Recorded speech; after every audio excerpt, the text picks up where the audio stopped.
Good evening, everyone. Is the mic working okay? You can hear me? Good. My name's Joe Labagni. I'm a former director of the King Juan Carlos Center. I've been asked to introduce Lola Jiménez Blanco, our speaker tonight, which is an enormous pleasure. I imagine many of you were here for the first talk that Lola gave this semester, and I'm sure that some of you were here for the very interesting two-day conference that she organized earlier this semester as well. I first met Lola at the time of the exhibit that she curated at the Reina Sofia Contemporary Art Museum in Madrid on the early Franco period, which is the first time that that period of Spanish art had been taken seriously. It was the most wonderful exhibit, and I'm delighted that one of the things that Lola has been using her time for while she's been with us this semester is writing a book about Spanish art of that period. So we're all really looking forward to seeing that. It was the most terrific, very intelligently and well-researched exhibit. While she's here, Lola's been teaching an extremely popular graduate course, which has brought in a large number of students from many departments, including, of course, the Institute of Fine Arts, though the course is based in the Department of Spanish and Portuguese, which is my department, on art and power, looking at Spain, but not only at Spain. And that course has developed a really interesting transnational perspective on art in the time of dictatorships. That was also the topic of the two-day conference, which was titled Art and Power from Museum to Real World.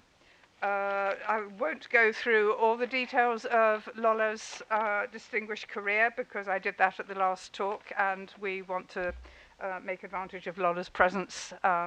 So I'll just give you a very brief bit of information. She's Professor of Art History at the Universidad Complutense in Madrid. She's a member of the Royal Board of Trustees of the Prado Museum. She's worked as a research assistant here in the States at the Guggenheim Museum in New York and at the Phillips Collection in Washington. So museums and art collecting are two of her principal areas of research.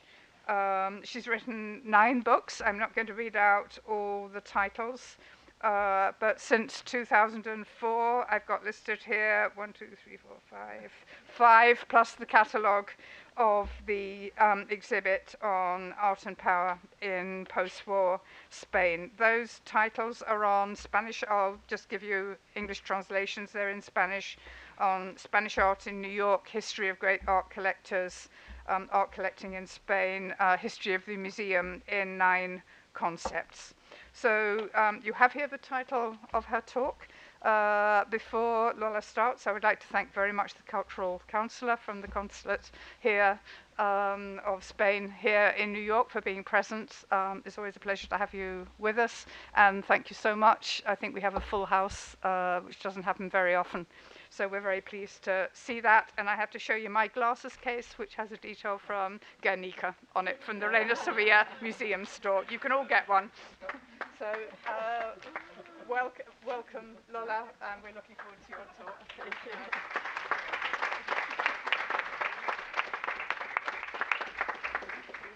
I know that Miriam iPhone also has the Guernica on the back, so this is a very popular thing today. Well, today is my second public lecture, and it's been really very quick term. It's been very inspiring, very fruitful. I don't know if for everybody has been as quick as it has been for me, but it's been real quick. And I'm really thankful for being here.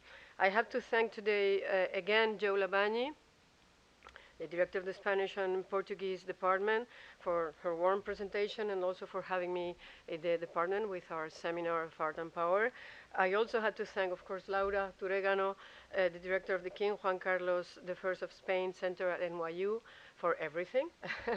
I also have to thank Miriam Basilio for co-directing with me this wonderful conference that we had like 2 weeks ago, and that I enjoyed tremendously. Thank you very much Miriam. I also have to thank Elisa Germán for assisting me in the preparation of this presentation. And of course, I have to thank Juanjo Herrera de la Muela, Juan José Herrera de la Muela, for the Council of Cultural Affairs for being here today. And of course, I have to thank all of you for being here, for joining us, people from my class and people that I know from many other places. Thank you for being here. If you had to select only two works of art that captured the attention of American artists, you would most likely choose Las Meninas by Velzquez and Guernica by Picasso, two of the most emblematic paintings in the history of Spanish art. The former has been subject to numerous studies and reinterpretation by some American artists from the Gilded Age who encountered the piece either in trips to Madrid or via fine art reproductions. In Velázquez's painting, Whistler, Eakins, Mary Chase, or Sargent all found qualities that they sought to apply to their own art, which they felt should act as a symbol of their attributes of America: independence, liberty, courage, and fidelity to nature. Since its arrival to New York in 1939, the second work by Picasso had also become an unavoidable reference for young artists in America, many of whom would soon form the so-called New York School during the mid-20th century. Therefore, one could say that these two Spanish works inspired American painting during two pivotal historical moments. First, amid the nation's decisive entry into the modern age during the late 19th century, which also coincided with the elevation of the United States' global status as a world power. And secondly, during the establishment of abstract expressionism, which transformed the city of New York into a center of modern art amid the conflict of World War II and the beginning of the Cold War. It is the latter moment during the so-called triumph of American painting, as the title of the Irving Sandler book goes, which will be the focus of this lecture. However, let me discuss one more the connection between the 17th and 20th century. Jonathan Brown, one of the foremost American scholars of Spanish art of the Golden Age, has raised the matter of the relationship between form and content in Las Meninas as one of the main reasons for the work's appeal. As we will see, this was also true in the case of Guernica, and the following excerpts of Brown commentary on Las Meninas could readily apply to Picasso's painting as well. I quote, "The tension between form and content justifies the irresistible fascination with the canvas by writers of all genres. Critics, scholars, poets, playwrights, and philosophers have all attempted to define the painting's essential qualities, hoping to arrive at a definitive explanation of its meaning. Ultimately, all that has been proven is that the painting has thwarted every single intellectual trap set before it. As happens with all great works of art, Las Meninas, and we could say Guernica too, has not diminished with time. Rather, it had only become further enriched, always full of vitality. For these same reasons, every generation must accept the challenge of interpreting it within a perpetual process of revitalization." End of quote. In fact, Las Meninas and Guernica share qualities that have contributed greatly to their First, their large size, which has transformed the canvas into works capable of commanding respect simply by virtue of their material presence. Secondly, their connections to critical historical moments, which confers upon them a special epic sense of relevance. But in addition to the two qualities just mentioned, it is the third, the tension between form and content, suggested by Brown in his discussion of Las Meninas, which contributed the most in the conversion of Guernica into a touchstone for artists, critics, and museum curators taking part in the New York abstract expressionist movement, and who were debating issues such as the social commitment of the artist or the ideological weight and morality of art. If Guernica enriched the New York art scene, then it can also be said that it can also be said to have been benefited in return. Guernica originated from a commission by the government of Spanish Republic for Pablo Picasso, then internationally recognized as one of the most prestigious modern painters, and who had been named director of the Prado Museum only months before. This appointment positioned the painter, at least ostensibly, in charge of the most sacred site for Spanish art, which housed the canvas that his father has shown him as a boy as the pinnacle of painting, Las Meninas. It is said that there was this sign at the right of the painting that said, La cumbre de la historia de la pintura, Las Meninas. By January 1937, Republican officials had already secured a commitment from Picasso, as shown in this Dream and Lie of Franco. He was to create a grand work for the Spanish Pavilion that was to show Spain under the threat of fascism at the International Exposition of Art and Techniques held the same year in Paris. However, the painter would not begin working on the project until he was motivated by current events, namely the bombing of the Basque town of Guernica on April 26, 1937, by the German Condor Legion, the aftermath of which was recorded in powerful images reproduced in French newspapers. From that moment, the artist begins to work at a frenzied pace, a process which was documented in the photographs taken by Dora Maar that show how the mural-sized canvas evolved in stages in Picasso's studio on the Rue des Grands Augustins. We can see several stages of the painting. You can see how at the beginning there was this fist in the center that later on it disappeared, and how the changes are being produced in the canvas until we arrive to the last one. Okay. Still, one can also reconstruct the creative process by examining a series of related works made by Picasso at the same time as Guernica, sometimes considered to be preparatory works, but which can be described rather as part of a huge altarpiece for which Guernica would have been served as a central panel. This is a suggestion made by Juan Antonio Ramirez, which I think is very intelligent. This is a group of more than 60 works, including paintings and drawings, in addition to Guernica massive canvas, which was the largest work of art created by the artist at the time. In light of this, and coupled with the short period of preparation, we have to remember that the painting was rendered of the Republican officials in the first half of June 1937, one can imagine the artist working in a state of intense creative fervor, almost in a trance, to create a group of deeply powerful and expressive works in which, rather than documenting a historical tragedy, he finds a mental outlet in the face of tragedy. And he does so using a wholly modern aesthetic language that synthesizes Cubism and Surrealism. The inherent tension within the work, with its unequivocally modern form and the tragic subject matter, was the basis of critical discussion surrounding the painting when it was first presented in Paris at the inauguration of the Republican Pavilion, which took place only a few weeks after the official opening of the exposition on May 1937. Critics aligned with Marxism bitterly repudiated the painting.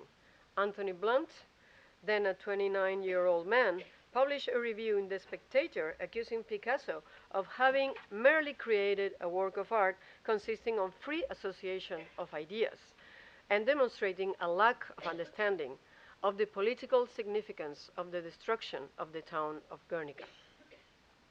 For his part, poet Louis Aragon, who was also chief editor of L'Humanité, criticized Picasso without naming him or the work directly, characterizing him as one of those artists that created images for the rich and powerful, instead of creating clear illustrations of the horror of war as promoted by socialist realism. as you can see, for instance, in this Horacio Ferrer painting, who was hanging in the pavilion. Guernica then was attacked for what many considered to be its central defect, the visual ambiguity, or more precisely, a lack of specificity in its propagandistic aims. However, in hindsight, it is precisely this quality that would later elevate this work. Let me go back to Guernica. Later elevate this work above those on display in the pavilion of the International Exhibition, which were more specifically and more explicitly propaganda.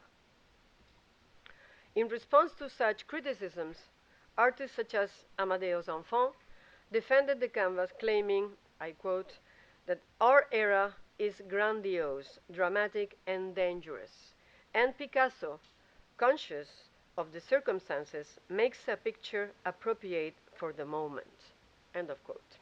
This argument on the necessary connection between the artist and the circumstances of their time would resonate particularly closely within the context of abstract expressionism. In May 1939, Picasso's mural is exhibited for the first time in New York City at the Valentine Gallery as a symbol of anti-fascist resistance.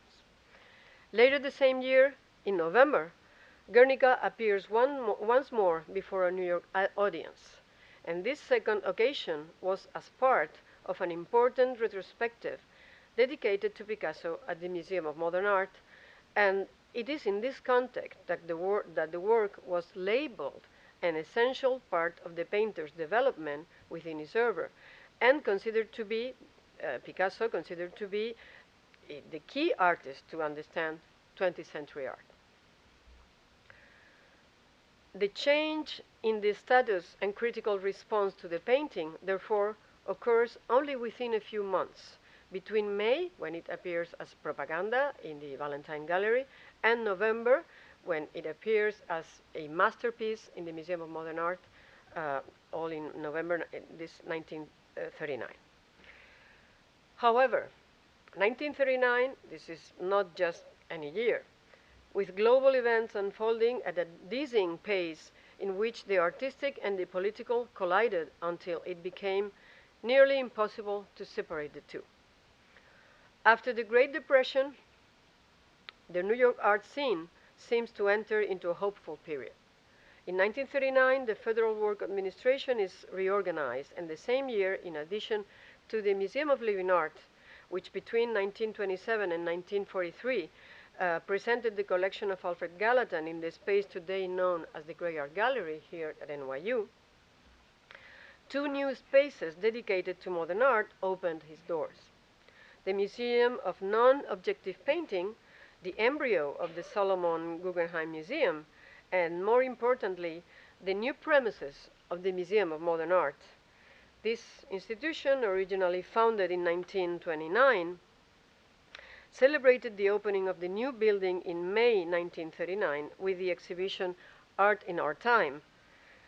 And President Franklin Delano Roosevelt praised it as a national institution that can enrich, invigorate our cultural life, bringing the best of modern art to the American people. The quote is very long, and it even related the existence of the museum with the health of democracy in the United States. So the modernization, or the presence of these cultural institutions, heralded the consecration of a wholly American avant-garde moment, spurred on by the arrival of a growing number of European artists in Manhattan, many of whom were Dadaists and Surrealists. The wave of European avant-garde artists, however, was the result of an increasingly somber or bleak global political situation. On April 1st, 1939, as we know, the Spanish Civil War, which had triggered a significant response from the progressive factions of American intellectuals, ended with the defeat of the Republic and affirmed the threat of fascism in Europe. On August 23rd, Hitler and Stalin signed a pact of non-aggression. On September 1st, Germany invades Poland, and 2 days later, France and England declare war on Germany. And on September 17, Russian troops invade Poland. Briefly, this is the panorama in which the initial impact of Guernica on New York art scene should be situated. On May 1, 1939, only a month after the end of the Spanish Civil War, and just 2 years after Picasso began working on Guernica, the painting arrived at the port of New York. The trip had been organized by the American Artists Congress, with which Picasso had contacts, in collaboration with the Spanish Refugee Relief Campaign. Inaugurated on May 5th, the exhibition was quite an event. Coinciding with the opening of the new Museum of Modern Art building, a large number of cultural and political personalities were in attendance. And that included also a Spanish politician, Juan, the last president of the Republican government, who had arrived in New York in the same boat as the works of art on display. Over the course of 3 weeks, and with the payment of a $5 entrance fee, a total of 2,000 visitors had attended. Stuart Davis, who was a member of the exhibition organizing committee, along with other artists such as William de Kooning and his future wife Elaine Fried, as well as Dorothea Tanning, Archil Gorky, and Jackson Pollock, all attended the exhibition, which made a profound impression on all of them. In the words of Doré Ashton, I quote, "Certainly, Guernica attracted the greatest level of attention of any modern work of art in America, both in the press and by the general public. And more importantly, Picasso's fellow artists were deeply moved." End of quote.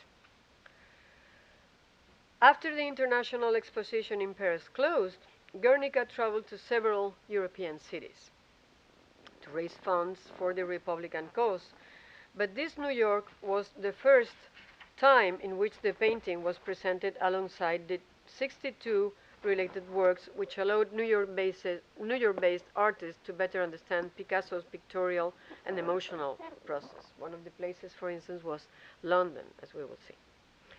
Arriving at a particularly special moment and having already acquired a heroic reputation during the previous European tour, Guernica debuted in New York as a powerful image capable of communicating the deeper meaning of the war. In fact, of any and all wars, with only minor association within the work to a particular place. In this regard, the first presence of the canvas in New York came to support the position of artists who, in the debate of the possibilities of new painting, defended the need to express transcendent or universal messages, even in the case of abstract work, thus doing away with the misunderstanding that associated politically committed art with the realistic mode that characterized much of the American scene during the 30s, and that was also, for instance, represented by Mexican muralists who were present also in New York. This dispute was potentially could have impeded a resolution of the conflict between a painting that is socially conscious and the great modern tradition of formal experimentation that could result in abstraction. Despite the official position of neutrality maintained by President Roosevelt, which appeared to minimize the magnitude of the Spanish conflict, the Republican cause had been embraced by large segments of American intelligentsia, who saw the Civil War as a moral conflict on an international scale, whereby the forces of fascism were in direct confrontation with those of liberty. Accounts by illustrious witnesses such as André Malraux and other anonymous figures who were members of the Lincoln Brigades or were volunteering in the Civil War provided additional testimony on both the Spanish Civil War and the impending Second World War, and were very prevalent in the American cultural scene, which was especially attentive to political and social issues after the difficult years of 1930s. Ultimately, this become linked to a broader issue of the artist, as I said, as an individual in relation to collective action, a central concern for many New York artists in the 30s and 40s, who remained trapped in the alternative choice between a commitment to aesthetic modernity and a commitment to the social and political problems of their time. Eventually, Picasso was able to reconcile these dual responsibilities by instead breaking the matter down into one principal commitment, to remain true to his own convictions, both in artistic and political terms. An emphasis on the artist as a free individual was especially appropriate in an atmosphere that was highly attentive to the theories of existentialism and that highlighted the inherent subjectivity of surrealism.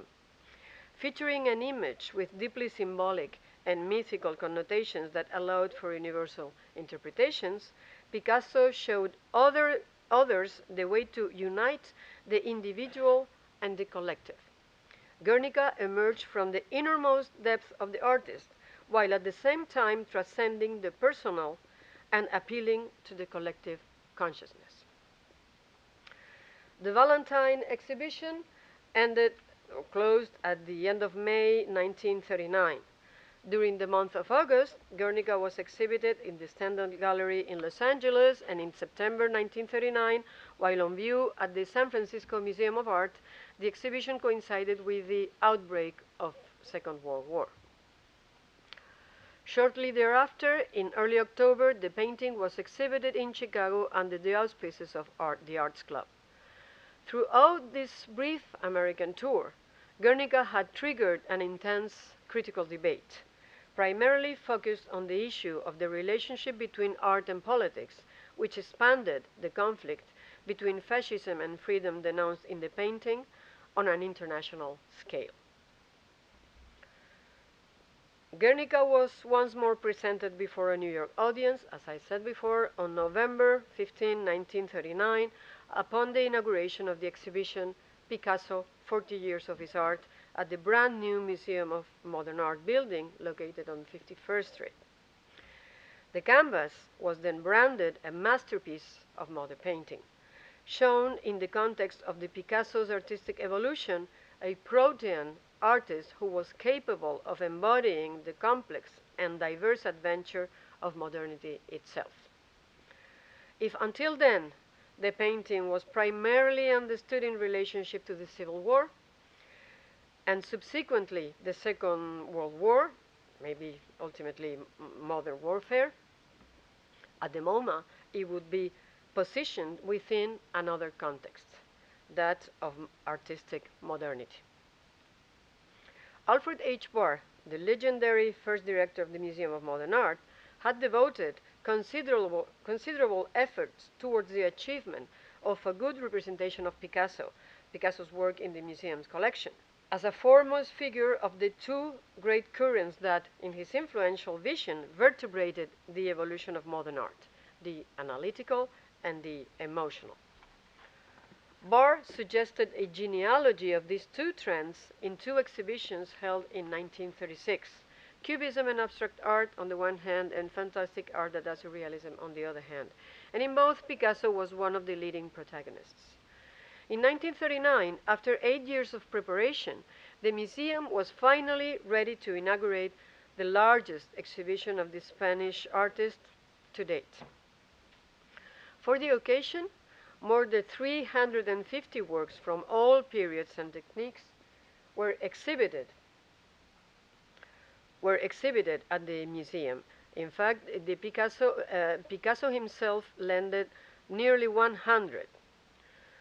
Of the works on view, Guernica was singular in its brilliance and has previously been, and I have to say that it was previously been sought out by Barr for the exhibition plan for the opening of the new museum building in May of that year. He couldn't have it, he did not have it then, but then he had it now with this Picasso big exhibition, Picasso 40 Years of His Art. Given the prestige and influence of the host museum, and despite the adversity marking the moment, with the Second World War already underway, this exhibition served as the standard of critical commentary on Picasso, having been instrumental in confirming the myth of the artist as Picasso as the most important artistic figure of 20th century art. Alfred H. Barr emphasized patterns of continuity within Picasso's diverse artistic trajectory. For instance, he decided to make a parallel between the Demoiselle d'Avignon and Guernica. He understood how to align Spanish artist Picasso's painting with the artistic concern that plagued the New York art scene at the time. So by doing this parallel, he was transforming both works into focal points, and he was not only remarking the cohesive quality in the Spanish painter's work, but he was emphasizing also the historical and the contemporary in both pieces as well. Aware of the predominance of surrealism in the New York avant-garde, Barr presented both works as the result of an intense creative process originating in large part from the artist's innermost vision. For this reason, he exhibited related works for each of the two paintings, which allowed attendees to reconstruct Picasso's creative and narrative journey. In one case, from a scene of a brothel, and in the other case, from a work of propaganda inspired by a specific moment and historical event in the Spanish Civil War, towards the creation of an icon. That is, the journey from the individual to the universal, exploring concepts as archetype, symbol, or myth. From this point of view, both Guernica and Les Demoiselles d'Avignon were presented as part of a dynamic and complex creative process wherein experimentation and personal experience played a fundamental role, key aspects of abstract expressionism, and he was also putting desire and fear in the foreground. This is also important. Michael Fitzgerald has revisited the impact that this MoMA exhibition had on artists of the New York School at the time, causing not only a young Louis Bourgeois to pause, for instance, but also touching artists such as Stuart Davis, Arshile Gorky, William de Kooning, and very especially Pollock. Pollock gained repeated exposure to Picasso's work through exhibitions at the Valentine Gallery and at the Museum of Modern Art, which allowed for numerous opportunities to contemplate and appreciate Picasso's work in all complexity. Judging by works created during these years, such as Birth or Masked Image, you can see here, Pollock felt especially moved by Picasso's most recent work, which was marked by a formal intensity that seemed to reveal a tormented interior world and an epic spirit or quality within a large format. All of this was really important and had to do with his own personal preoccupations and aspirations of the time. In contemplating the entire collection of works by Picasso, perhaps Pollock sensed the Picasso's creative trance during May 1937, which he seems to advance his own trance. I mean, Picasso's trance would be somehow paralleled also to Pollock's trance. Meanwhile, you can see, for instance, here, Motherwell, who was unable to contemplate the Spanish painter canvas at the moment, since he was not in New York in 1939, he saw it many times through the later presence of Guernica and the Museum of Modern Art, and that allowed the artist to familiarize himself with the painting, whose form and meaning would become an obsession later on in his career, as seen in his famous and ongoing series of paintings and prints entitled, very expressively so, Elegies to the Spanish Republic. In one way or another, Guernica's declaration is echoed in much of the work produced by the so-called New York School. aside from the obvious formal issues like the dramatic color restriction, or to black, white, and gray, or the gestural brushstroke, or the use of an oversized format, which can also be related, as we all know, to also the presence of the Mexican muralists, etc., etc. But all these things together, Picasso's mural posed a question of vital importance.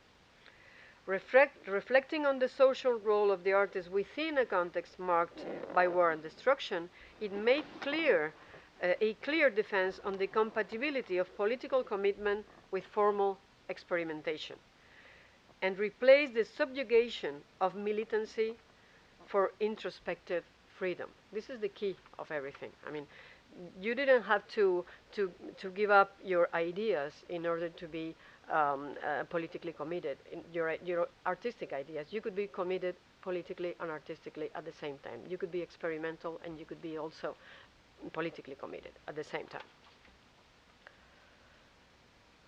On November 25th, 1947, that is 10 years after the completion of the painting and 2 years after the arrival of Guernica, and 12 years, how many?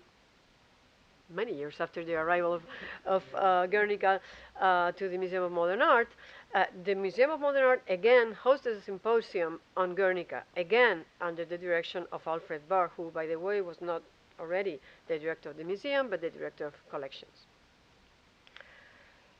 Consequently, the museum, this way, further elevated this painting above any other work and affirmed its academic status as masterpiece. At the same time, it revealed to what extent Guernica was still generating controversy and was wholly relevant in New York art scene. In fact, rather than a change in the work meaning, the symposium confirmed the existence of multiple interpretative possibilities brought about by the tension between form and content referred to earlier in this presentation. 2 years has passed since the end of World War, whose beginning coincided with the first American tour of Guernica, but the historical narrative had not yet concluded. Occupying a decisive role in the conflict, the United States had secured its place in the global political landscape as a major international power. Yet the death and destruction brought about by the war, the news of the concentration camps, and the division of the West into two separate spheres with the onset of the Cold War, among other factors, had led to a profound moral crisis that strongly influenced culture, both in Europe and in the United States. This is the setting in which the aforementioned Triumph of American Painting, as the title of Irving Sandler goes, is formed, and the context in which the work of abstract expressionists began to play a key role internationally. This is something that Serge Guilbeault has identified as the socio-political reason or the socio-political context for the transfer of the artistic capital from Paris to New York. In fact, 1947 is a pivotal moment for American abstract expressionism. This year marks the time in which Jackson Pollock produces his first canvas using the dripping technique, the year when Rothko begins to delve into the realm of fully abstract fields of color, abandoning figurative reference, and the year that Willem de Kooning begins to paint abstract form in black and white, which many critics consider his best work, although they were also controversial. It is also the year in which Peggy Guggenheim closed her gallery, Art of This Century, proclaiming the completion of his mission of promoting or supporting modern art in the New York scene, or modern American art in the New York scene. From then on, other galleries such as Betty Parsons or Samuel Coutts held solo exhibitions of young artists from the New York School. In fact, Samuel Coutts' gallery, not by coincidence, had devoted their first exhibition in 1947 to Picasso's work after the war. Joan Miró, also widely admired by the new generation of New York abstract expressionist artists as painter, but also as anti-fascist, arrived in the United States in February. In the spring, the Museum of Modern Art inaugurated the exhibition Large-Scale Modern Painting, which included Pollock's work. For Philip Gaston, another artist who lived outside Manhattan, I quote, "News arriving from New York in 1947 was encouraging."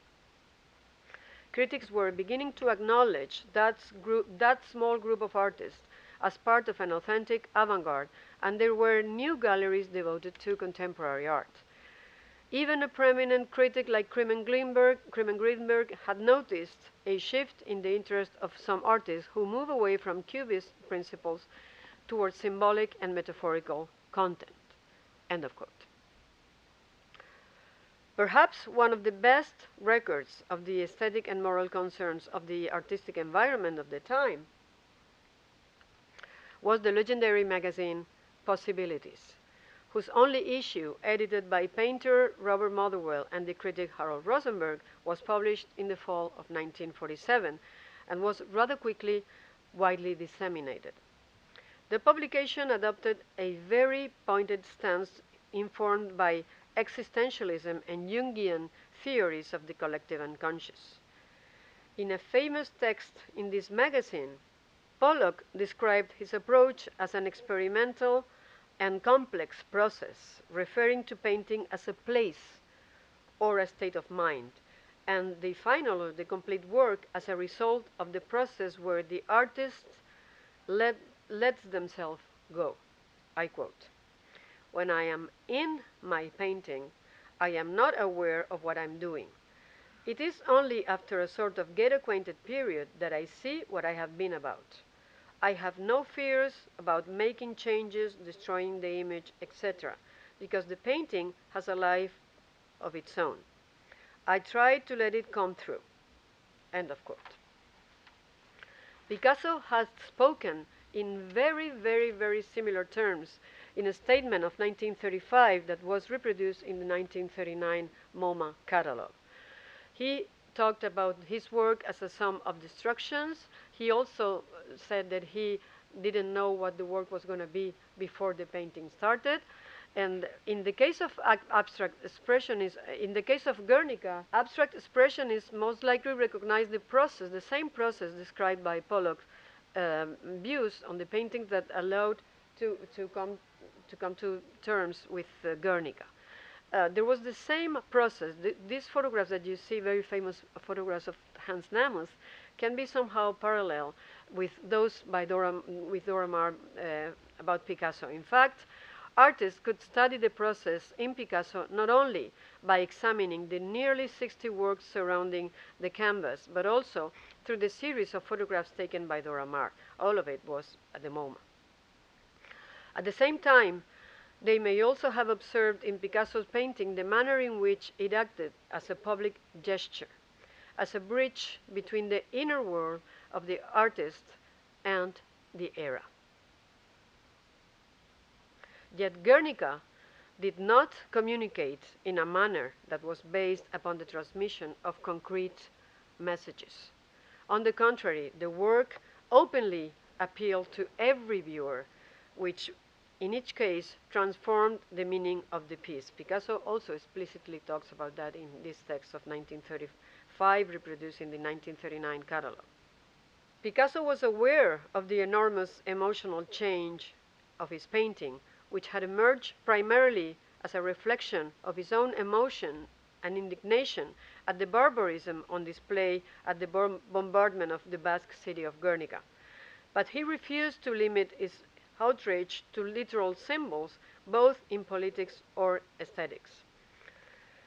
These ideas and other related concepts signaled an underlying debate within abstract expressionism, particularly the need to respond to moments of great violence with a violent art, and would be central to the conference held at the Museum of Modern Art in 1947. At that conference, in addition to Barthes himself, who was hosting the conference, the following speakers also participated.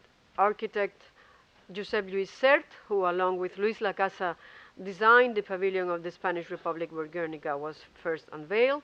The art dealer and painter, but also American soldier, Jerome Seckler, who had a famous interview with Picasso. Poet Juan Larrea, also, who had also a role in the commission of Guernica from the Spanish Republic to Picasso, and who had written the first monograph on Picasso's mural that same year of 1947, published in New York. Also, a last presence there was Jacques Lipschitz and painter Stuart Davis. Picasso, notably absent at this conference, has previously written in May 1937, while immersed on the creation of Guernica, a statement in which he proclaims, I quote, "Spain's struggle is the fight of reaction against the people, against freedom. My entire life as an artist has been a continuous struggle against reaction and against the death of art. In the painting I am creating now, that I shall call Guernica, and in all my recent work, I clearly express my horror towards the military breed that has submerged Spain in an ocean of pain and death." End of quote. Aside from this universal declaration, which clearly expressed his political commitment, Picasso left his use of symbols featured in the painting open to interpretation. A portion of the debate, as documented in the minutes of the meeting, was devoted to a dispute between the theories of Seckler, who interpreted, for instance, that the bull was darkness, and Larrea, who interpreted that the bull were Spanish people, for instance. There was a huge debate about the meaning of figures and objects in the canvas, which, although quite different and even opposite, were equally plausible.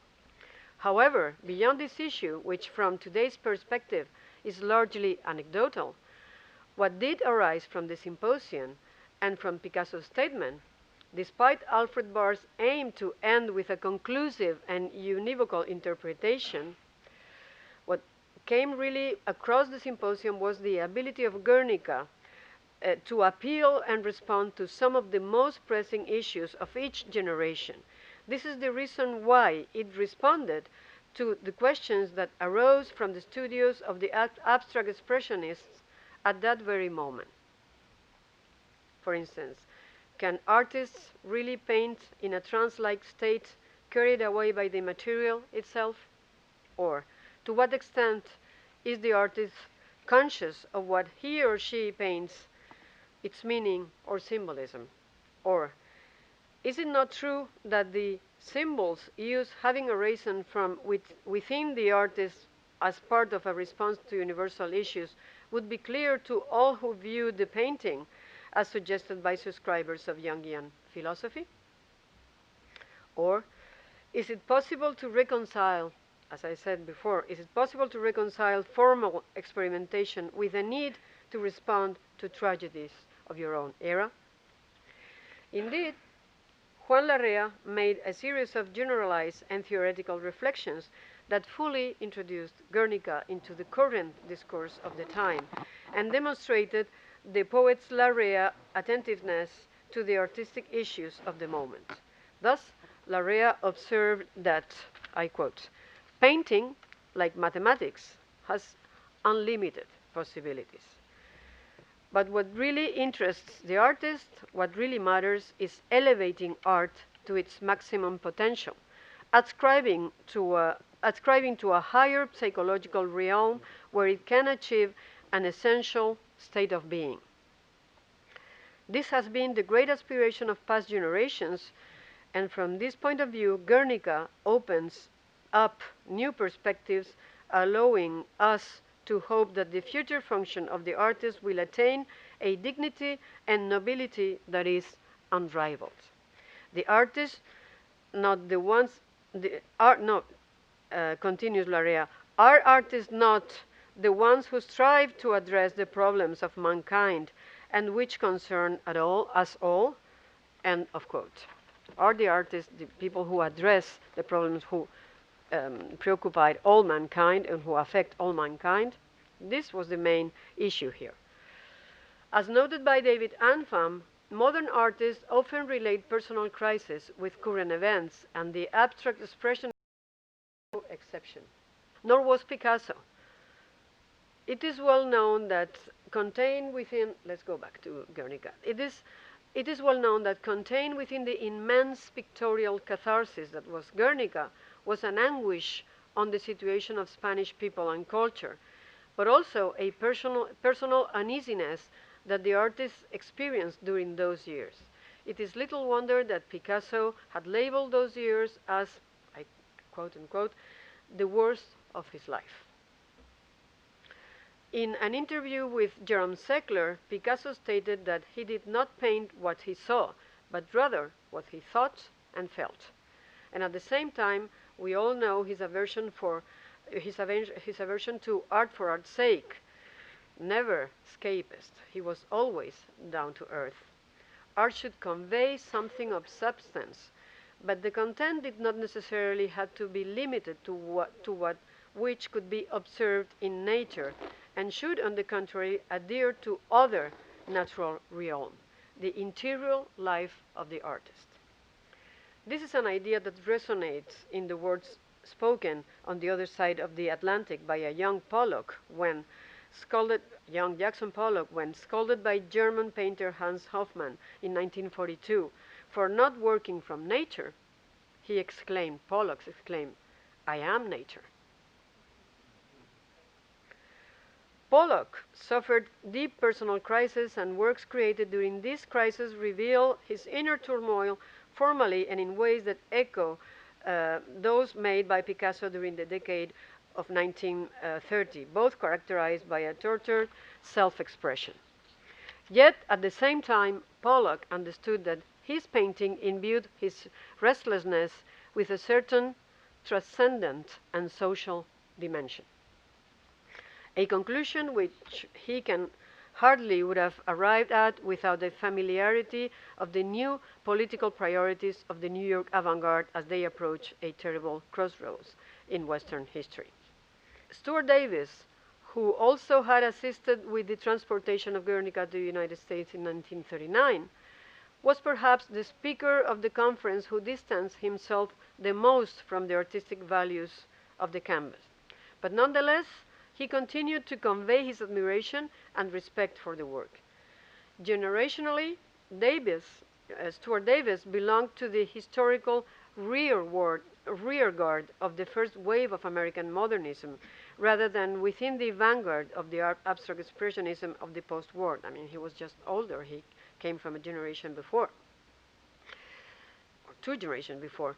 In one of the speeches in the conference, Stuart Davis would refer to a concern that had preoccupied and tormented American artists during the early 20th century: the relationship of the artist as an individual with the public, ultimately concluding that, I quote, "painting is in itself a social act," end of quote. This was, in short, the main lesson of Guernica. That was, beyond the formal issues, the work's main contribution. As Jonathan Brown noted in regard to Las Meninas, the preeminence of Guernica consists precisely in his ability to resist any unambiguous and therefore reduced vision. At the same time, its political quality is inescapable. Akin to Las Meninas, Guernica has been and continues to be reinterpreted by each generation, suggesting a formidable responsive ability that has enriched artistic, social, and political debates in its journey towards becoming an emblem of the 20th century. Perhaps not so much 20th century art, but rather 20th century period.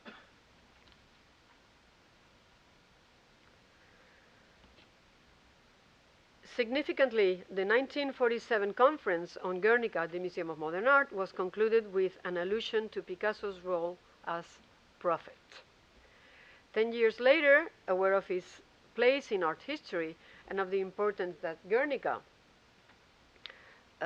by then transformed into a masterpiece of modernity, esteemed for his defense of its the great value of modern art, which was freedom, Picasso felt the need to measure its strength in light of another great masterpiece of Spanish painting that had captured the imagination of our American artists a few decades before, Las Meninas. He created a suite of more than 50 works dedicated to Las Meninas in 1957. Alas, this time we don't have Dora Maar photographing the whole process, but I guess that it would have been also very interesting to see. In all the modesty and all the arrogance intended, Picasso decided to emulate a classic figure now that he knew he was an enduring figure himself. As in the case of Las Meninas, the passage of time had not only reaffirmed the power of Guernica. If the former work had served as an example of a deeply personal art for American artists at the turn of the 20th century, the later painting, Guernica, had the power to confirm to New York artists, New York abstract expressionist artists, and by extension to modern artists in general, that all art, including experimental art, or especially experimental art, is political art. Thank you.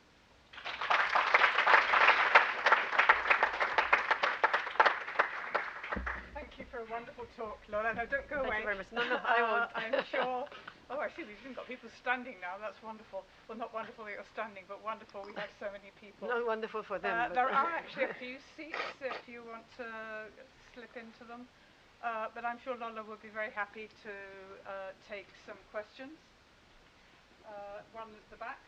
Thank you for this wonderful journey into the artistic evolution from 1939 through 1947 and the attention that was given to Guernica in 1947.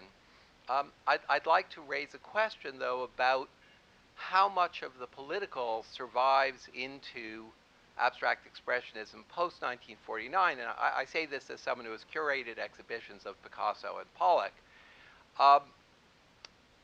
Robert Motherwell once said, probably the best thing ever said about Pollock, well, Jackson started out by painting Picassos and then he would paint them out again, and eventually he realized he didn't have to paint the Picassos first.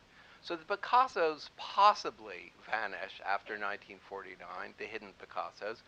But what about the political content? What evidence can one adduce that there is still political content in abstract expressionism? And indeed, isn't Serge Guilbault's argument based on the idea that there isn't, and that the diffusion of abstract expressionism is precisely a rejection of the political commitments of the earlier years? I don't know if I understood the last part. Can you repeat the last part, please? Well, how much of the political side was still in the abstract expressionism Yes. after 49? Yes. That was the first part. And the second part is just a comment about Serge Guilbault's book, Serge Guilbault, okay. which is that his argument is not merely that the USIA and the CIA and so forth helped circulate American abstract expressionism as a mode of cultural propaganda, but that the depoliticized nature of the art, or the seemingly depoliticized nature, was crucial to that propaganda effort. Of course. This is a crucial question, really. Of course, it is the same thing that is somehow happening now, and with Guernica too. We have seen, exhibitions, and we have seen many comments in the last years in Spain that have been somehow directed to this idea of depriving the painting of its political significance. Just the idea of putting it into the context of modern art and depriving it to the idea of propaganda behind it was somehow a way of sterilizing the work and put it in a different realm.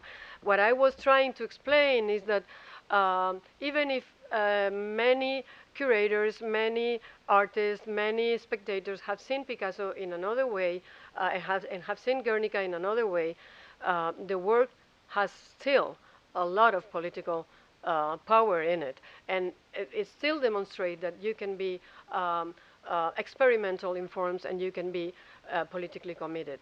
Of course, with the abstract expressionism, well, the thing is more complicated than that. We know how much it was used in political terms. We know how much it was somehow instrumentalized, and it is, of course, difficult to affirm that the political commitment was still there in the latest part of abstract expressionism. But I genuinely think that at the beginning that was the idea, that they had to respond in a new way, in a new form, to a situation that was new too. They had to respond in a somehow violent way to a violent situation, and I think that for them, Guernica was somehow a response. They didn't have to choose realism in terms of political commitment. They could go with other forms of art and still be politically committed. This is, for me, this is the lesson of Guernica to them. Thank you.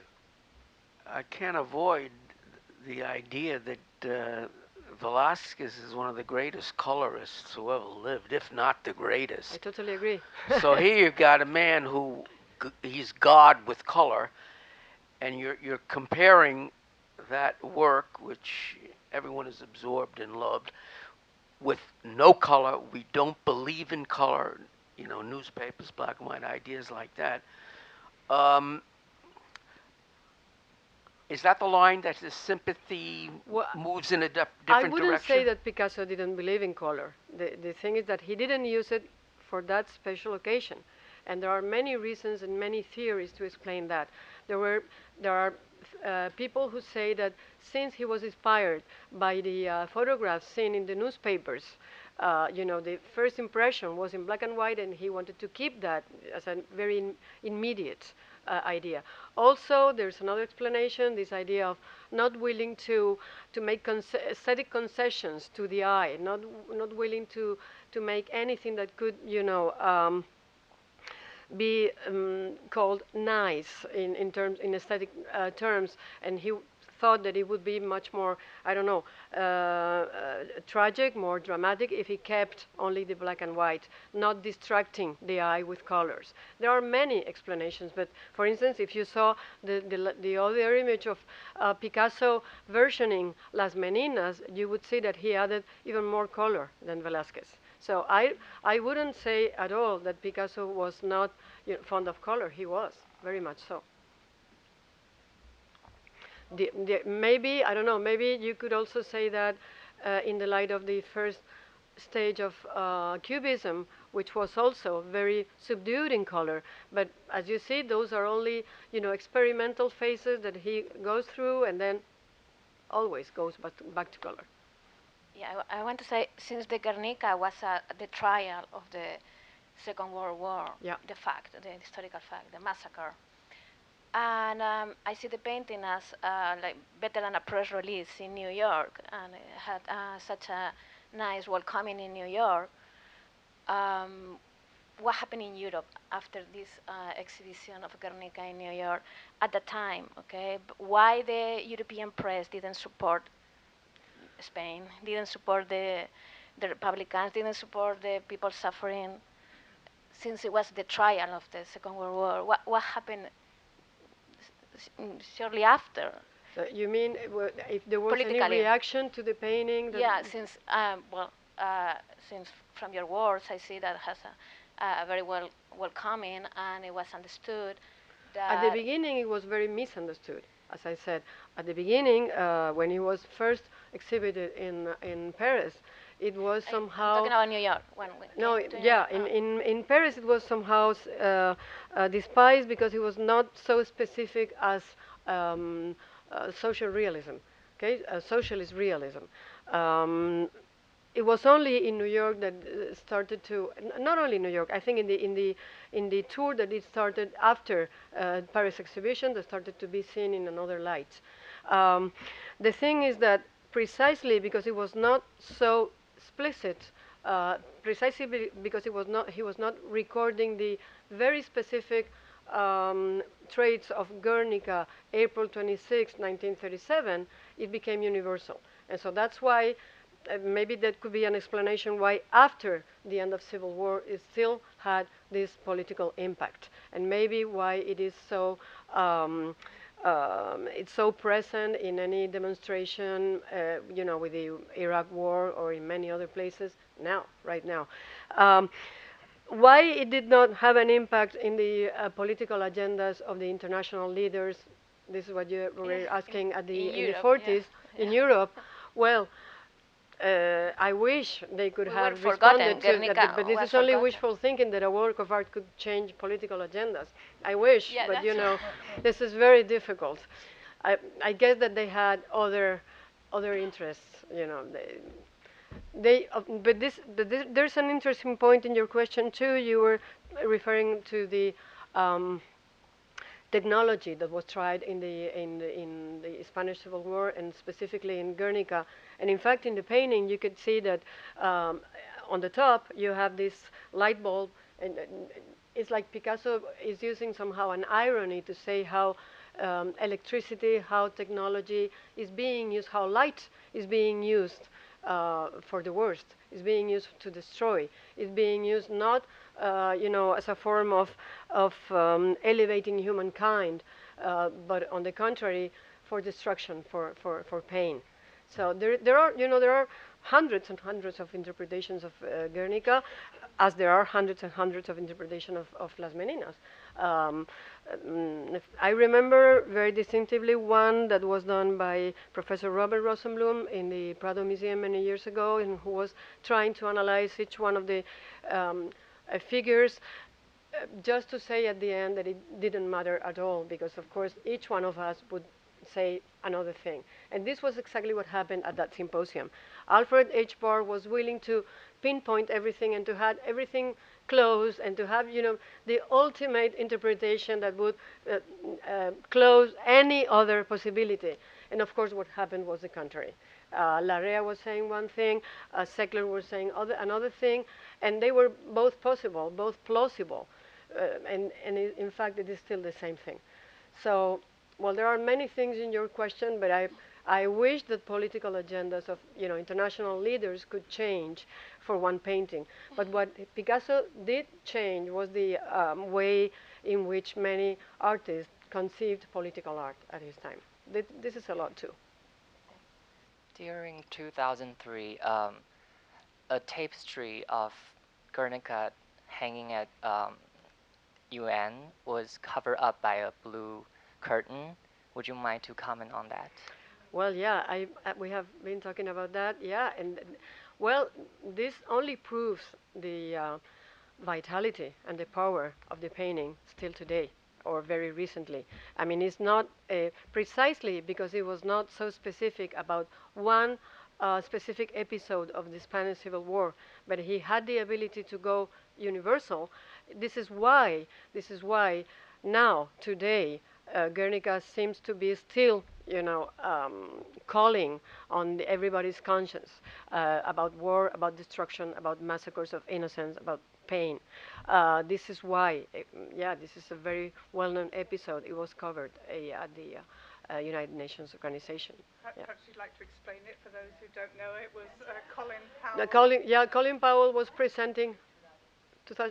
It was when the Iraq War was about to start, and Colin Powell was presenting his report on the weapons of mass destruction. No, that's what they call. And so to do that in front of Guernica seemed to be impossible, and so they decided to cover this.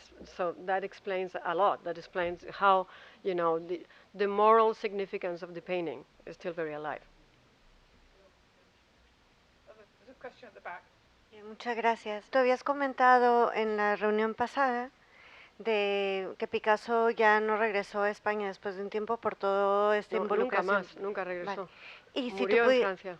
Vale, y si tú pudieras comentar el poder con el cual se reivindica su trabajo estando ahora colocado en el Reina Sofía, y cómo fue ese proceso de reivindicación, por favor. Of course, Picasso's work was banned in Spain during Franco time. First of all, he was the author of Guernica, was a very dangerous work. Then he was a member of the Communist Party from the final days of the Second World War. And so Picasso was not welcome in Spain, and Picasso did not want to come to Spain either. So he stayed in France during all his lifetime, and he died in France. But Franco's regime understood somehow, before the end of the regime, understood the possibilities of using the image of Picasso as a way to clean his image internationally. And so, as Genoveva Tussell explained the other day here at the symposium 2 weeks ago, some movements were done well before Franco's death in 1975. It was in 1968, I think, that the first letters were sent talking about the possibility of asking Picasso to lend the painting to Spain, the painting Guernica, to Spain. Of course, that didn't happen. The interesting thing is that right after Franco's death, the negotiations started with the, well, not so right after, 3 or 4 years after Franco's death, the negotiations started to get the MoMA bring Guernica to Spain.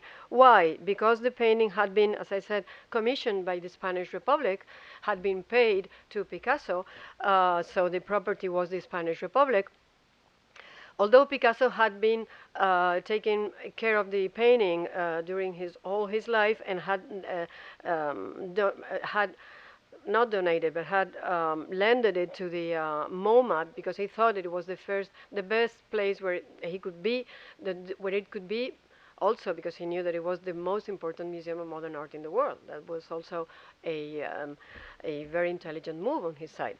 The thing is that once the first democratic elections happened in Spain, the politicians started to get in contact with MoMA officials and also with Picasso's family, because they were still they still had things to say in all these movements. So what happened was that Picasso had said at the very beginning that the painting was for a Spanish republic. We didn't have a republic. We had a democratic monarchy.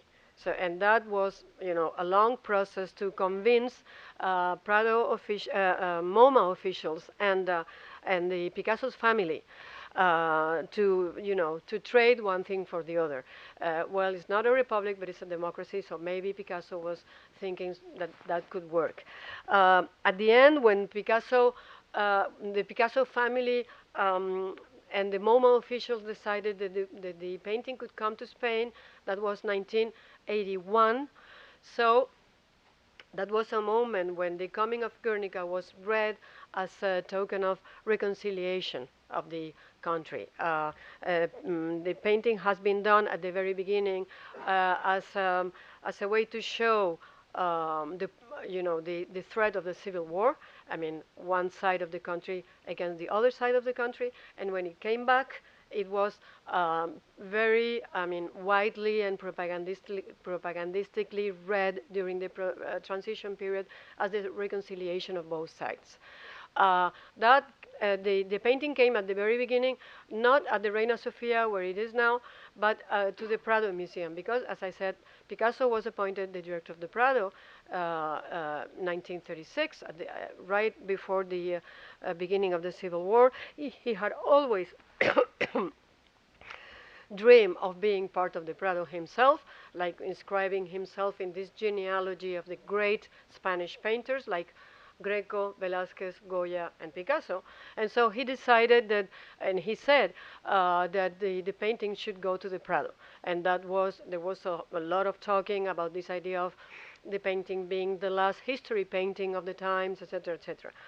At the very beginning, when the painting came from New York to Madrid, 1981, and by the way, it was about not to happen because there was this military coup of Tejero same year that seemed to deny this idea of a solid democracy in Spain.